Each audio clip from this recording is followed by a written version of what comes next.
Ia le tu le nei fiafi fa talo fatu sa fon malo Yesu Kristo tato lingo na tato faola ila tau fa penan tato mafuta ilungo penga fa ilang i ala il poklame ole Yesu fa malolonga anga ia tu lungo group of Kingdom TV e fa talo fo ila usunga le fa tonu la usunga Mike Beretta vi ia le tu ona la o nanga le ngata i roso i fua o foina mo le tua o wala na ngā luenga ia maawala foʻi lo faapenana faasoa ai afioga paia le atua faatalofa foʻi lea te mai vaai atu o lo faapenana mafuta ma le susuga i le toeina o Samoa lau susuga ia faasio aupusa o via le atua faafetai foʻi le faavanoina o lou taimi ia tatou faasoa i luga ia le afioga paia le atua e faapopoga lenei o tatou pokalame i afiafi o asogafua i asafalele i le ono i le fitu o le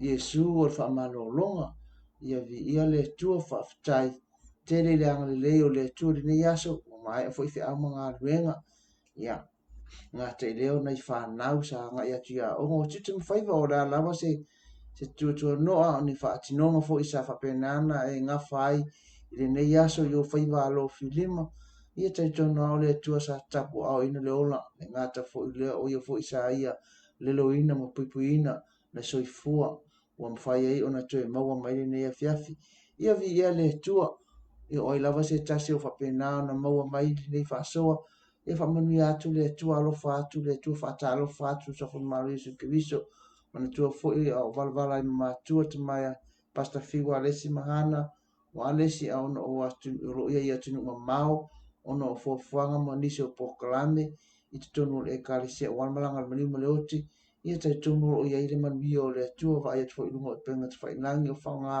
ia le eseese faasoa ai le upu o le atua ia faamālō viia le atua ia i le atua pea le viiga le faamanū ma le faaletanga ia ai lava se tasi o loo faapena ona mafai ona tatou mafuta i lenei tula ma faamaʻumaʻu sou senei minute po onai se kone e tatou te faasoa ai i luga o pega tafailagi ia pe faalogologo ai foʻi le upu o le atua ia faamanuia tele atu le atua o le asa e vaega o le faasoa ia ia agalelei ma paʻi atu ai le agaga o le atua nei pokalame uma o lenei foʻi faasoa e lē tatou te lē faia lava i se poto se tagata ae faalagolago i le agaga o le atua ua o ia na te talatalaina awiga le lilo uiga loloto ona afioga paia e faaogā ai faatauvaa o tagata aia maua ai se agaga mo lona mālō le gata foʻi leʻi faasaʻolotoina foʻi ma ia aʻoina ai tatou ina ia tatou iloa ia le tāua ma le mamana o afioga paia le atua ua mavae tausaga o mavae aso na tupu ai nei mea ia a o loo oo mai lava le taimi lei o loo faapena ona tau ave pea ma ola pea nei afioga ua o le ufioga paia le atua o loo faapea mai e ola afioga paia le atua e matuaga lue foʻi afioga paia le atua e lei se taimi e muta ai e lei foʻi se taimi e uma ai le malosile le aga o le suafa o iesu keriso o le suafa e mamana o le suafa mamali o le suafa i lē mafai ona mavae lona matagofie i ma lona lelei ia viia le atua lenei afiafi ia o le a tatou talo ia ona amataina loa lea o le tatou faasoa viia lava oe lo matou tua lenei tulā o matou faasoa foʻi au afioga paia taitonu o loo ia i lou agalelei se tasi e maua mai lenei faasoa ai foʻi se tasi e faapena ona faamogologo mai ia po se taimi foʻi na te maua ai lenei faasoa le liʻi e paʻi atu agalelei atu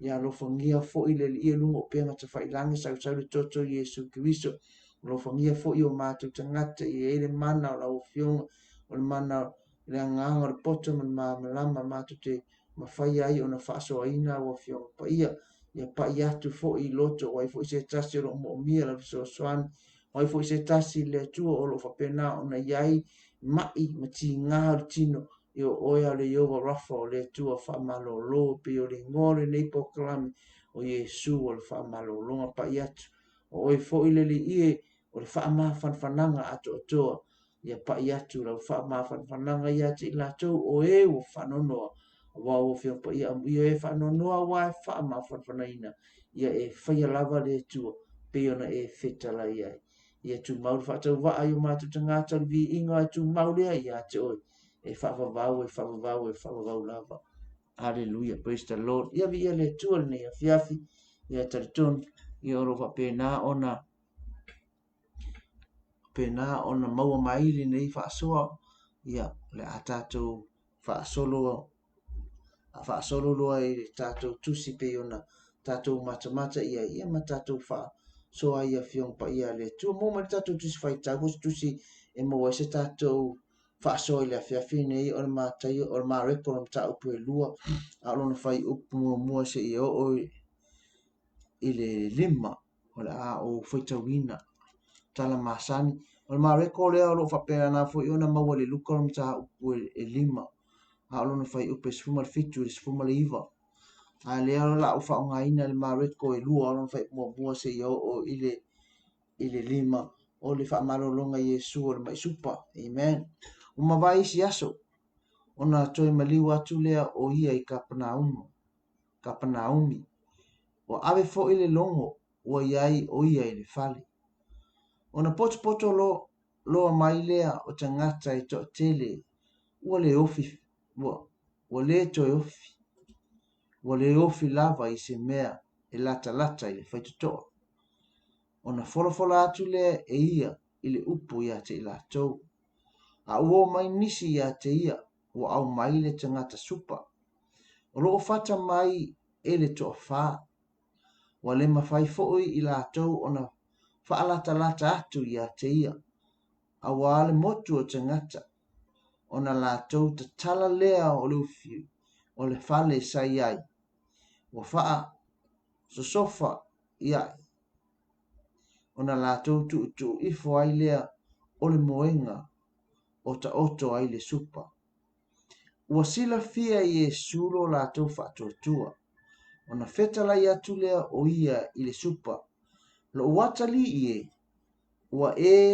ua fa'amagaloina auaga sala amen o le tala masani o le tala e faiso'o o le tala fo'i na a'oa'o mai ā i tatou a o tatou ititi tatou a'oga ia a'oga sasā i ekalesia ese sa tatou a'o'oga ai ma tatou a'oga sasā ai i lē misi a lenei tala le mafai ona fa'amatalaina pe a'oa'oina amen o le tamāloa maisupa ona fa'amālōlō Iesu e tele fo'i uiga e tele tala o loo fa'apena ona po mafe'au o lo'o mafai ona mamoli mai le tusi nei po le tala nei le fa'amālōlōina Iesu ae mafai ona tatou toe talanoa ai ma toe fa'amanatu atu iā te oe ona o le ingoa po o lenei pokalame o Iesu o le fa'amalōloga amen faimai le tala mareko faimai ua leua i o i Kapanaumi ia Iesu o Kapanaumi o le a'ai o Galilaia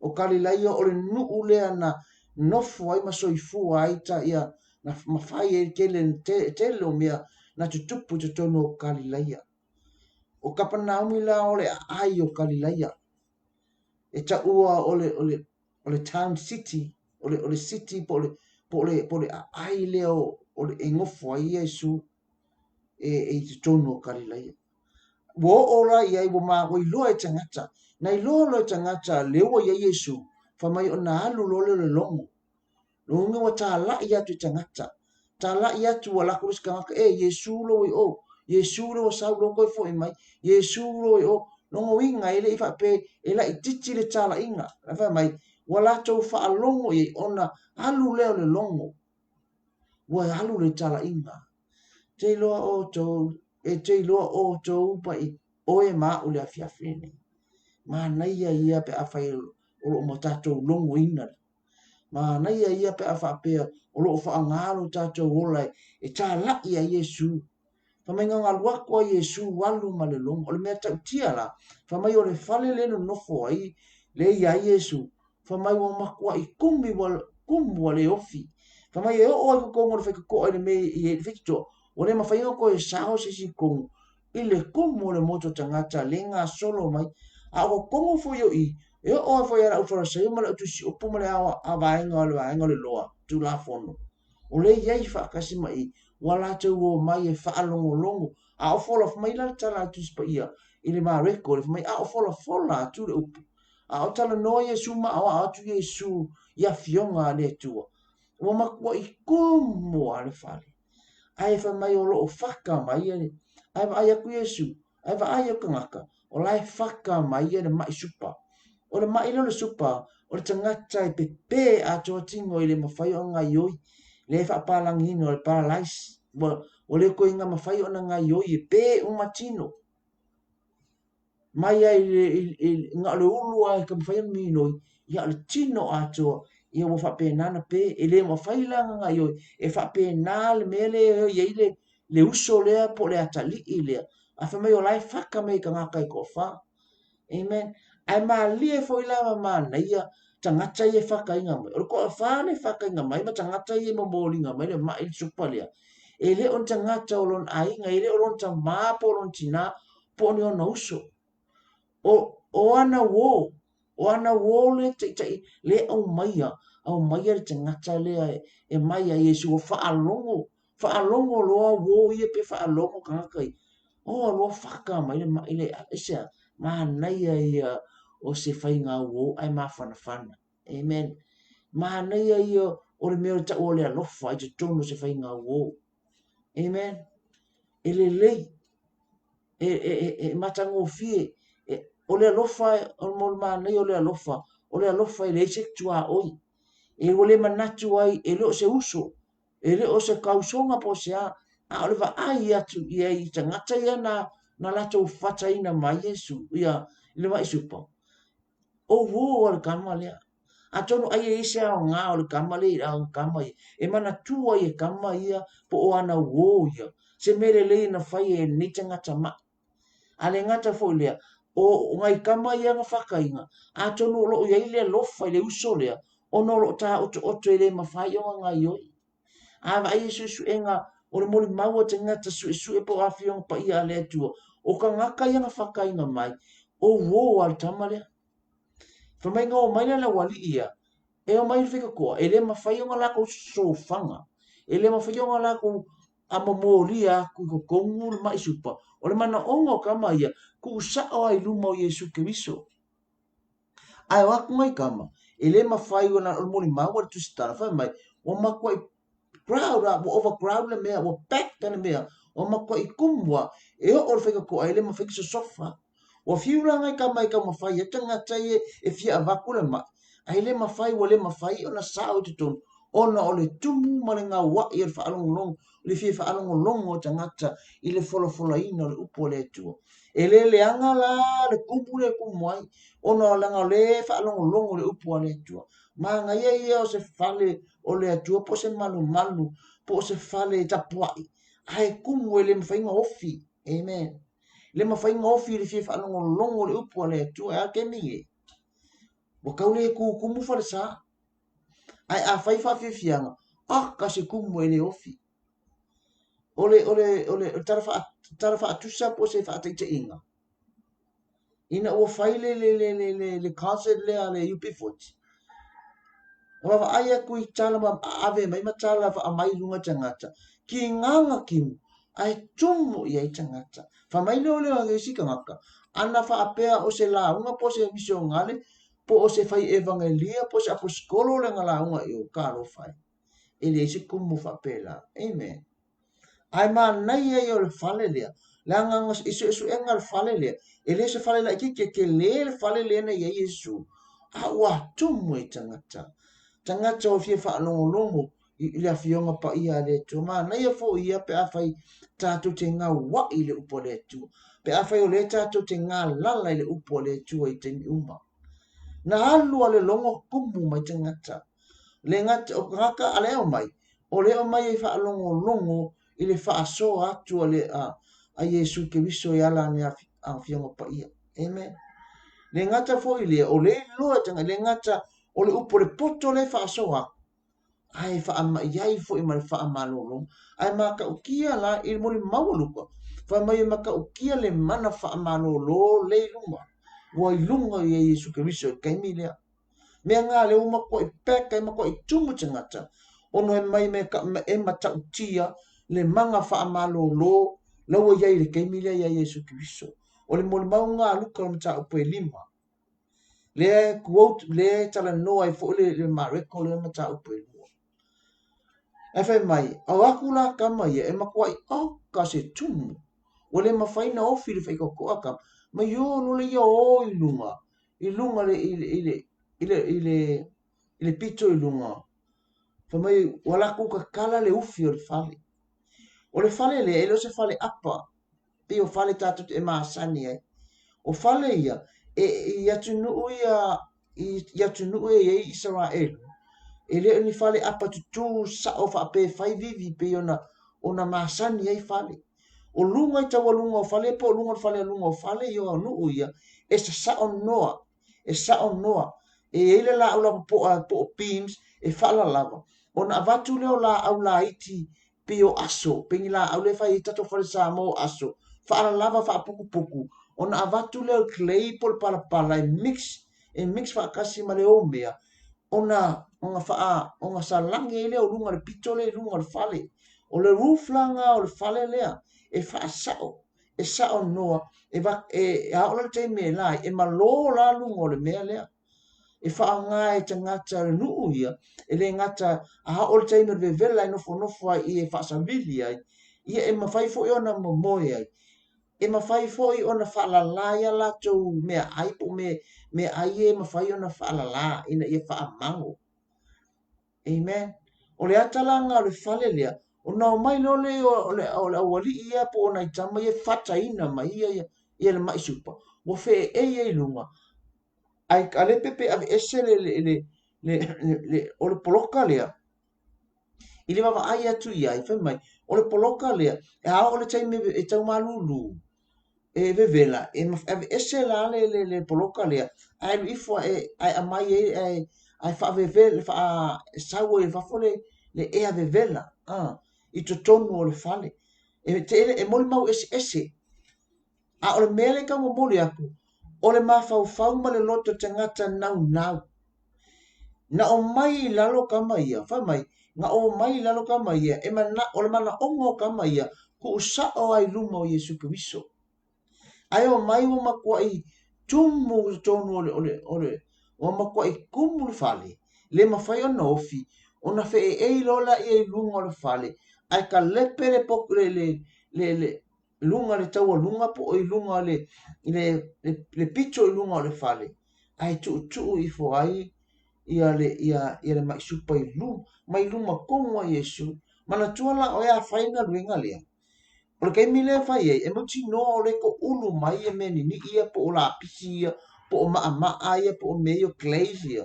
mo ma ang kinga ma ia ia mafasila au ia o le o ngala le a o ko ulu mea ia e te pa e Yesu o le ko i fo i lalo tina tale fa me tale ngai fa me ma fa i po lu o sila fia e Yesu lo la to fa tu i fa i po fa e se fa pe o le ma fa i fo i la to ona fa ala tala atu ia ti a wa le moto tangata ona la tauta tala lea o le ufi o le fale sai ai ua faa sofa iai ona la tautu tu i fuai lea o le moenga o lo ta oto e le supa o si le fia Yesu lo la tau faa tu ona fetala ian atu lea le supai lo wata li ie ua faa maangalo ina au anga sala amen o lea la ua aku la urika kala le ufi le ilunga o le ufi le ilunga ona lai mo le mau le luka mo le maa o le maa po le tires o le tire ia ngor kemi le ele maua se cha o le aka le o le maa le o le clay o le o mea o le pise clay o le fai e fa le lunga e ia ila le maa mi fai ngawe ese a o le taimi le tau e vela o i le fa asau o le vela fa halu i fa fo le vela i tu tonu me nga ai vai i te lo fale palang e ia le ka mai pu e o ka fo se fale i le kala le fale o ngai so soangi a o le keimi e a fia o ta avili le vevele ko ngol fale o le a mo le sila fia o le a nganga va in telo fale te tele e ye as ka mai pese event e fai au ka fai ke va ai ko e fa ale fa ka fa pe fa ala poto o le a nga o le mea nga a o le keimi la ya o le ki fa pe ngai le fiafi o le ko yese la o le mea la nga e ka la vevele to lunga fale lunga ele fa alo ma apa o lo ye le vela la ka ai ko nga o le pula nga o le so angi nga ki ave fa fole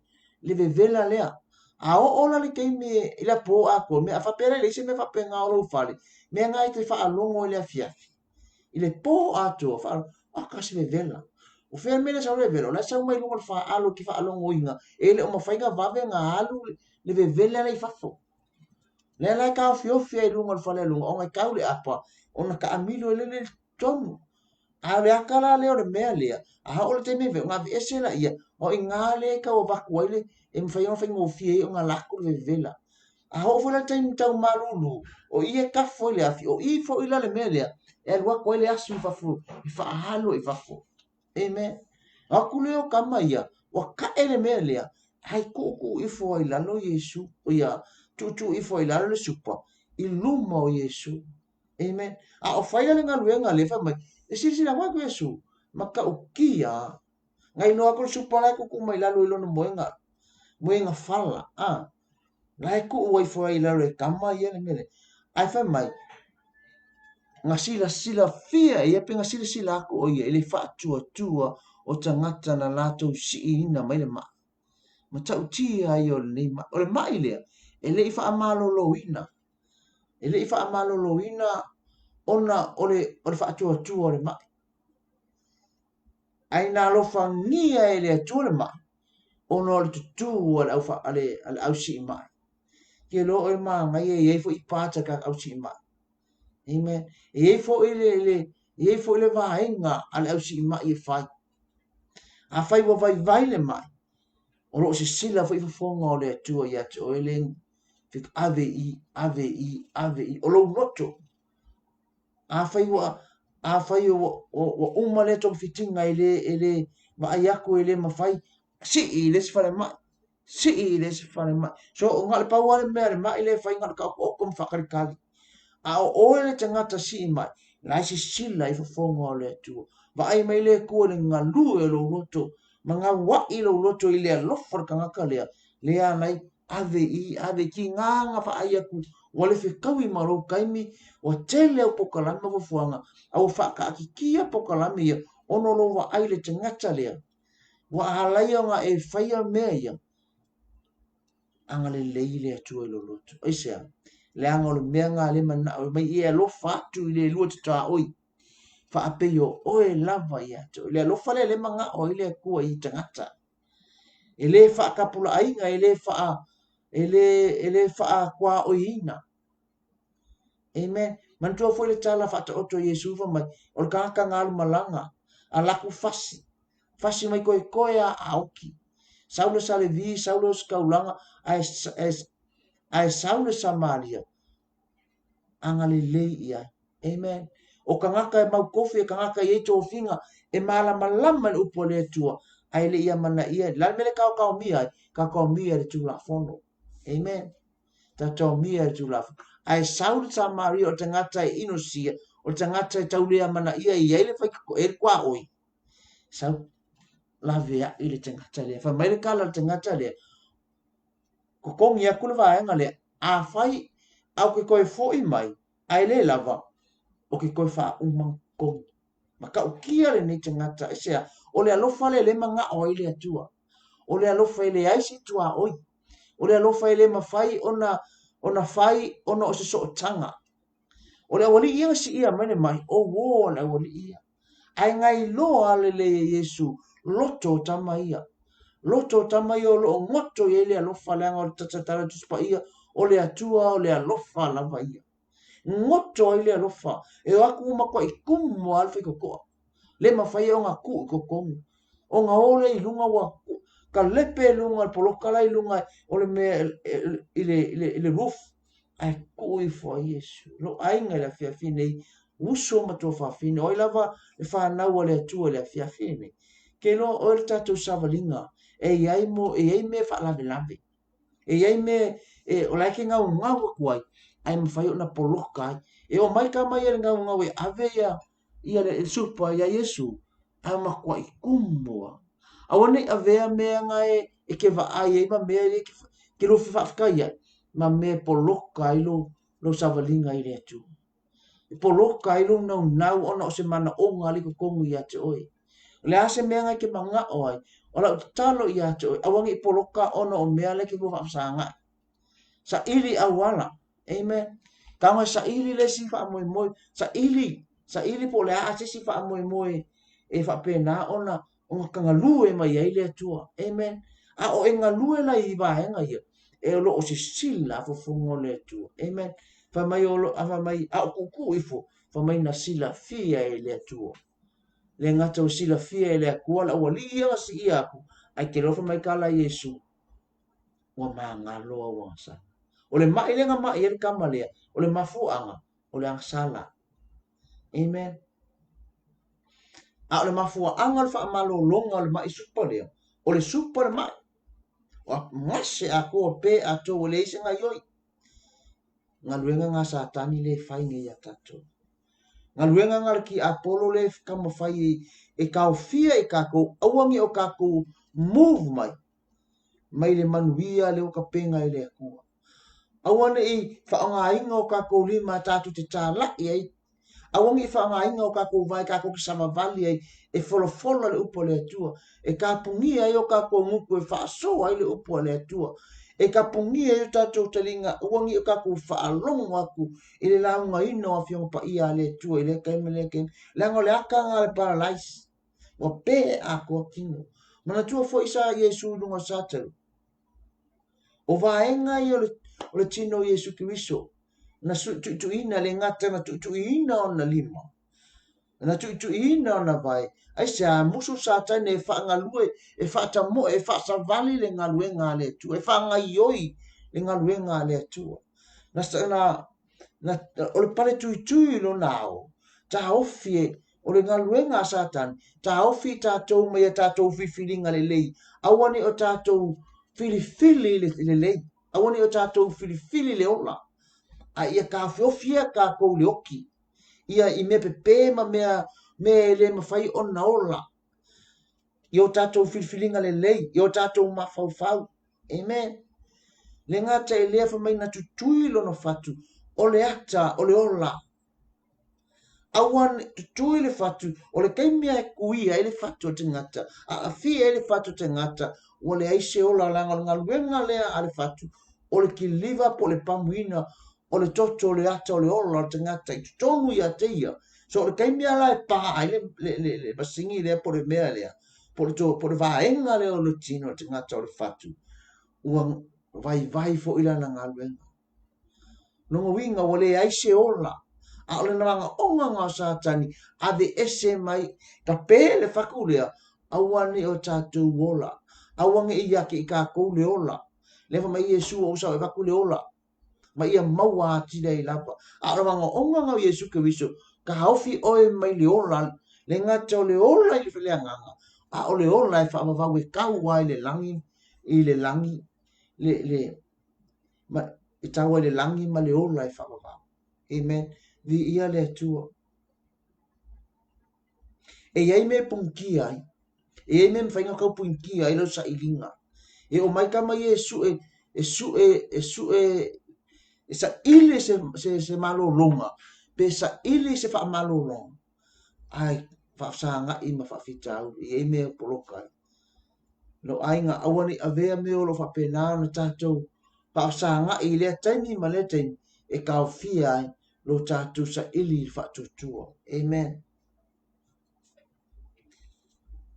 Ke loa oe o le mana onga nga o mai ka mai. Na i uso ia ngana kosi e mani supa. E tu sa o a Yesu tu sa o ale supa i lumo Yesu. E aku whaika koa, poloka, o le tala tu sipa ia, whai mai o makua i le ofia se mea, e ofo i se wako e kama whai e so sofa aku, ua le mawhai le kumu. Ale mana onga le ngai kama ia, tu sa o a Yesu. O le mea fua anga fwoi na lai o ngā ia wali ia i lunga o le roof. Ma kuku i fo ai le mele. O le mana onga ia ku sa o ai i lunga o Yesu Kiriso. O le ase mana onga, o le ase mai, o le a fo i se mesa le a fo i sau sa ilinga. O le taltalo ia to oe ma le wala au mo oe i le afiafi nei. Awangi e ku ua si kangaka, awangi e ku ua i se tuu i le atua. Sa ili i le atua ma tonu i le atua. O ia e tali lo mana onga. O ia e talia lo mana onga. O ia fo ina te whaamalo lolo mai.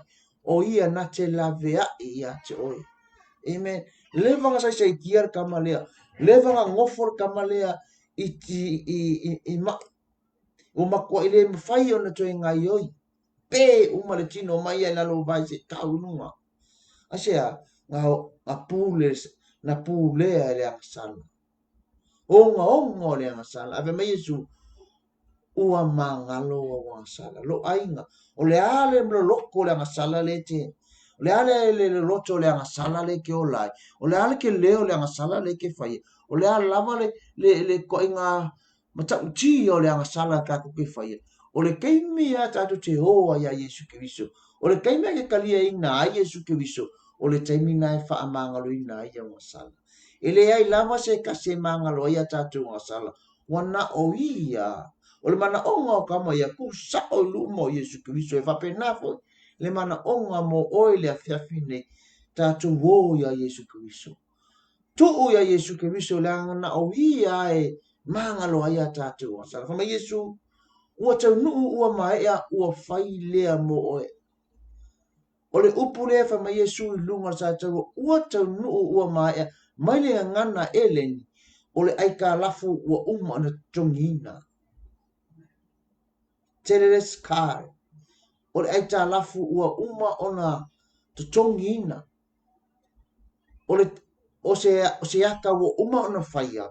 Ele mafai ona toe loke inga pe toi tango fie se isi. O le ka lafu ua umana tongina e whapena oe ma o tātou wanga sala ma me ua sa kako wola ai, sa kako whaia inga ai, o kako pa uso o ai ma kako leanga ai, o au wanga sala ma o wanga sala, whamai Yesu Keriso ua ona ia tongina. Ua whaamangaloina la wanga sala, ua whaamangaloina wanga sala, atu le ata ua ona tusi pe taina. Nga yaile le upule eleni, whamairo na winga, awane i toi lo te ina. E le koe whaia sesi, amen. O le taulanga le na whaia Yesu Keriso, o le taulanga e le koe whaia e le toi whaalua ina. E le ai ma sesi luma nai, e ma whai ona toi maliu. Amen. E le ma whai on koe whaalua inga le taulanga whaia Yesu Keriso, le taulanga le na ofo ilo na soi fuam whaalava i lungo le la au. E le ma whaia se kasi ona toi whaalua ina. Ele mafai se kasi o koe lo ke inga kaulanga lea. It's already waiai. Pau wale mele mana o ai. Tal tonu iai. Wa uma ona tusi. Wa uma ona fai e le tua. E ala ia Yesu Keriso o lona alo na ofoina. Na malingi lona toto. E wha amangalo ai o masala. Mea nga wha Yesu. Wha mai upo Yesu le supa. Ua mangalo o masala. E wha penafo i oe ma o le afiafine. Lo ainga whanau le atua le afiafine. O le ala le mawalunga, o le ale mawalalo le angasala, o le ale te leo le angasala, le ale mafiafia o le angasala, o le ale ko inga le mafikianga ngai ke ka oko ma ono o le angasala. O le upo Yesu Keriso ua mangalo o angasala. Ua uma ona ta pena Yesu le soifua, ilona soifua, o le taulanga ile koe whaia ses, le ngata ilea. Ua umana tutongi le tau. He already paid. Kako wang sala. Wa tutongi Yesu Keriso.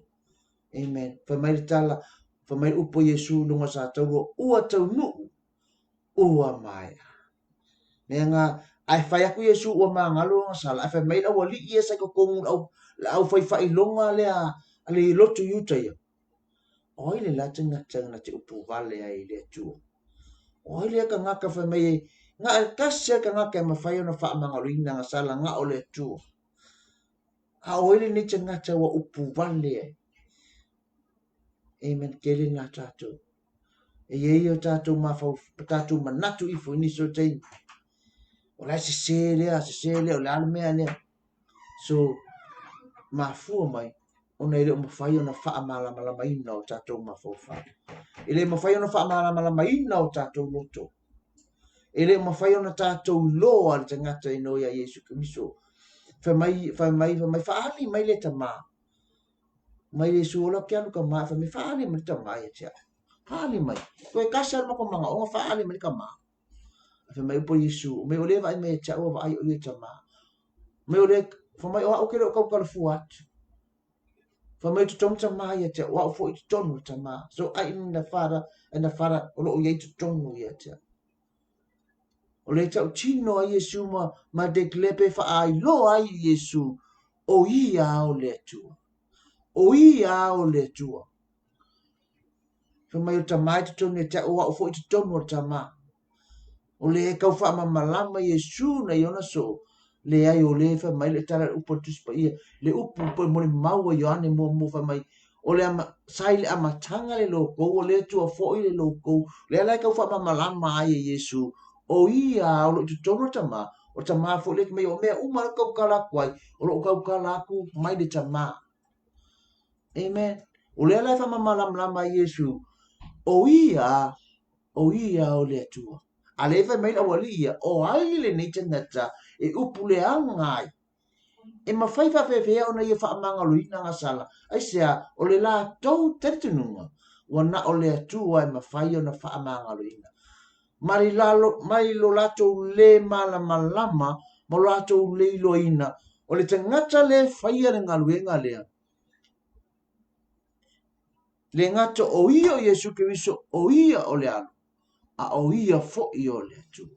A le pe pese ia ma whakarikaria ia pe o le tala fa finge sa maalia. Ma ko ke loa e fio mai le mesia. O le la tu tali tonuina. O le la ke karikongu i la tu tustusinga fa perfetanga. E a fio mai le mesia. A e sau le mesia. Ma kwa i le ma malama iai. O le fa longo longo iai.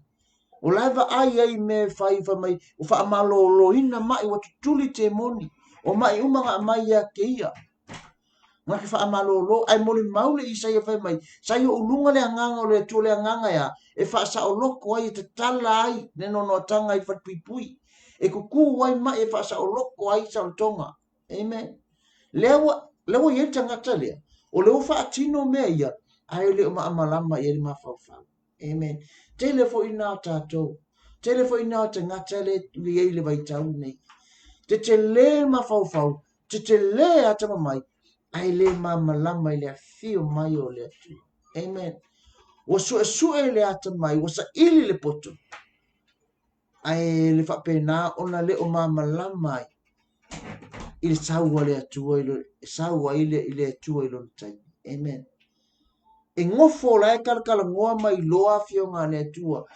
o la kusi upu o la ufrasaio o la wa o tu la fono o le ika kongo whakase mai ai wha amalo lo le mai ai wha mai wo upu le angata ngata i le atua upu le angata ngata i le atua ai mana tua fo i wha amalo lo inga o le mai o le tangata pu ure le pere le e wha aku Yesu wha mai o le ale mesiri o le tu la fono o sa pati po o wha amalo longa a o tu la fono a e la ko le pa ule ma moe i le sa paki e kau o ko ya a mai lunga kau ngala vea e pe tu fa aola le ma moe na nga aku o pe i e pe le ma moe a fa me Yesu o ai siri o le ma moe po te ngata amen ka mai lo le Yesu fa lo lo mai lo lima mai o fa lo lo a sa tu sa le ya la i o le sinima ma le sinima amen o le wa ai e va venga ili fa amalo longa ale tua le muli ma wale Isaia le kalkala mai perfecta ale e mo va ai e mala ko ma fuka fakas ai le o mafai ona latu malama lama ia amen me nga fa mai Yesu a u ifo ilalo le supa fa mai Yesu u fa amanga lo ina wa sal le ia se tasi manga lo ia tatu wa sal le ia se tasi nat na ia fa ia se taulanga e mangalo ai o sala e mangalo ai o sala ona o Yesu ke wiso ai mangalo ai o e mangalo ai amen te lo oi o ame umala bolo tato o ame uma o ka kusa ili le ale no te inga ngai ake oi o la fo se fa moe ngai ake oi o la fo se me o lo fa pe na e sa ili ai le tu o se mana onga o se mai, o se whaafita uli, o lo fita iai, langa to tangata ma problems, o lo lato fita iai, o le tangata whaafika uli le vama le to olua, o le tangata whaafika uli vama whanau, o le tangata le vama ainga, o le tangata o tonu nu, o le sa whainga nu, o le tangata o lontu lange kongo le kalesia, po le nofu ai tono le kalesia, o le tangata o se mai, O stangata o ni me popole ai le lotu tele. Me nga fa mai Yesu e mafa ko wamo. Mai ko wamo ngai mafa. Au mai e kia. Au mai e kia ora wamo e mama. Au me nga ko kia mo nga maka o kia e pape nga foi o te tala no atu foia. E le fa pe e mama na wamo. Amen. O le amo foi le kia mo nga mako e mafa. A ole wala au e Yesu Kiriso. Lea le on tatou la ngona ina. Le amo Yesu Kiriso e mama. Lea wala au e Yesu fa mai. A mai la wamo e mama. O a manga o ngai ki o a manga o. O a me la ang fa fika uli o luka ko fika iai. I le aso ma le aso ma le aso. Ka ngoi ku o ya Yesu Kiriso. Ku sa o Yesu Kiriso. O le mana onga la wali i nga o mai e ma mai supa. Tu o ya Yesu. Ku o i le li. Wa o ia. Ngake mawhaia. Amen. Ma ngai ara o mai ara wali ia. Ke lale, o le ma ngai ia. O le o mauti noa. O le o mauti noa. Nga o mai mauki ngoa le wali ia o lako ngai o inga ngawhai. E ka o mai ete o e ka o ia kia. Le mauki ngoa le mawhau. Amen. Ke lale winga lupa atu e tua. O le wha moe moe le wha lango lango. O me le. Nga o mai male mai. A lawa lako mauki ngoa. Wa iai lo lato mauti noa. O lato loto. E malo lo le kamalea. Amen. Ke lo o mana onga ngau le kua ia te. O lo wha kua. O lo walu mo ki ngoa i le kua. Langa winga ngar whatotu. O lo walu malo. A ele iwa ai ai. Au e kari kongu lo loko. Ua iai. A whaisi wa whika uli o la lama se mea o e hatai ai. Ai kele iwa ai ai. O e mo ki ngoa i lo loko. I lo whatotua. Ua whai e le kua. E whape ngarmang onga lea. Ne mana onga o le tua le whiawhini. Alu mo ki ngoa i le tua. O le ale mea ngai ke langona ina, mai e lo o whapena na levana e polonga ai, ma e saitia ai, ma e mawhatia ai, alu mau ki ngoa i le tua. Ave sao i le kua, ko i luma o le tua, o nga lue mai leo le tua ilo na mana malosi. Ilo na mamana, ilo na pule mamana. La divine authority. Divine authority. O langa pule mamana. O lana pule whalolongo i ai mea uma. O lana pule sao loto ai mea uma. O lana pule whaamalolo ai mea. O lana pule e whaamanuia ai. Ma lana pule e angalelei ai. So se mea ai e ku sao lomana onga ilunga le pule mamana lea. A divine authority lea. Ile ai se mea te popole. Amen. Ke ora tala le whaila unga whaalu whai upo e sumare lua. Wha mai ole maia. O le maia sautoto e tuaina motu.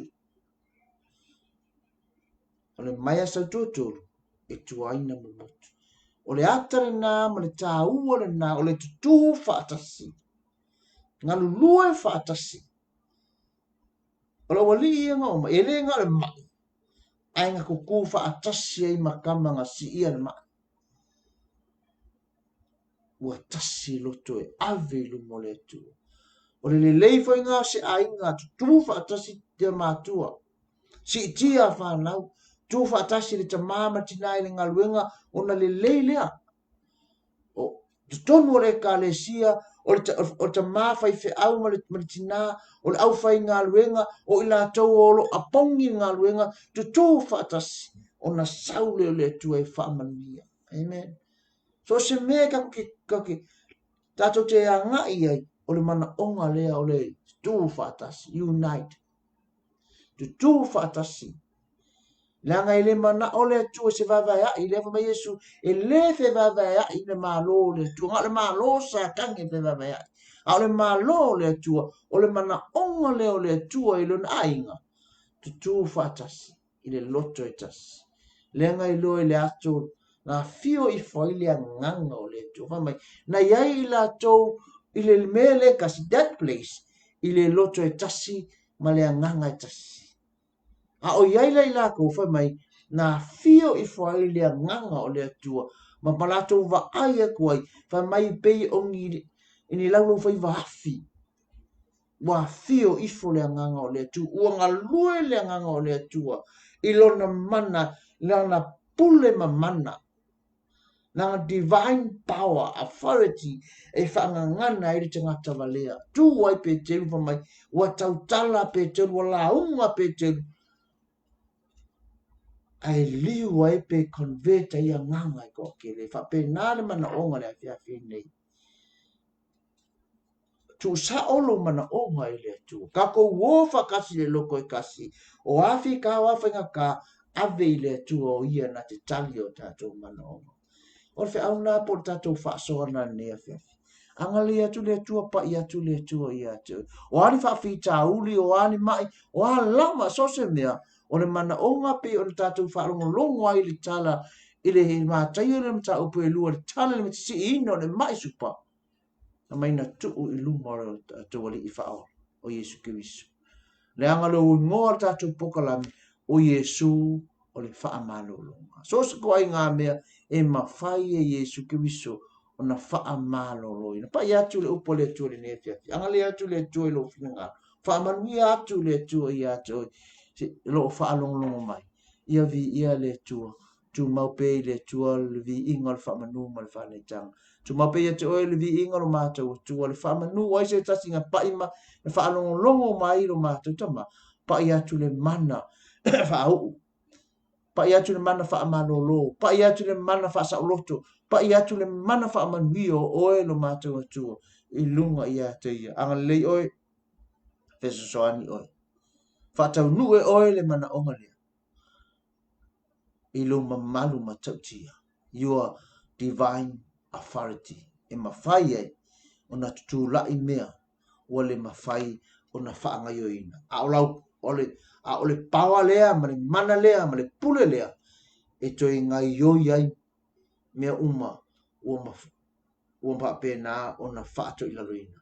Vi ia oe tama, whaftai la. Amen and amen. To God be the glory, forever and ever. Amen. Amen.